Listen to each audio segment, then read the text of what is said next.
Hey everybody, I'm Corey. I'm one of the trainers over here at Zia Vision. I'm here to talk to you today about why measure MPOD. And the first question you have to ask yourself is, what exactly is MPOD? And MPOD stands for macular pigment optical density, or basically the density of your macular pigment. What does macular pigment do? Well, any suboptimal macular pigment is going to be a risk factor for AMD. The lower your score, the higher your risk. But it's not just an AMD risk factor. Suboptimal macular pigment can also give you some visual performance challenges. Now, you may have some patients that are out there that have told you they have trouble driving.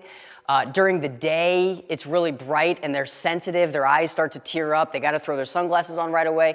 Those are all signs of suboptimal macular pigment, which you're going to measure with the device. Other things that it can do is it can help you to kind of keep that blue light at bay. Now, blue light is found just about everywhere. And getting a denser macular pigment is going to protect those rods and cones from the harmful effects of the blue light. So the first thing that you're going to do is, if you find a patient with suboptimal macular pigment, you're going to put them on a supplement, probably something like the Restore or the zeaxanthin or zeaxanthin plus lutein, and then you're going to bring them back in 6 months and you're going to remeasure.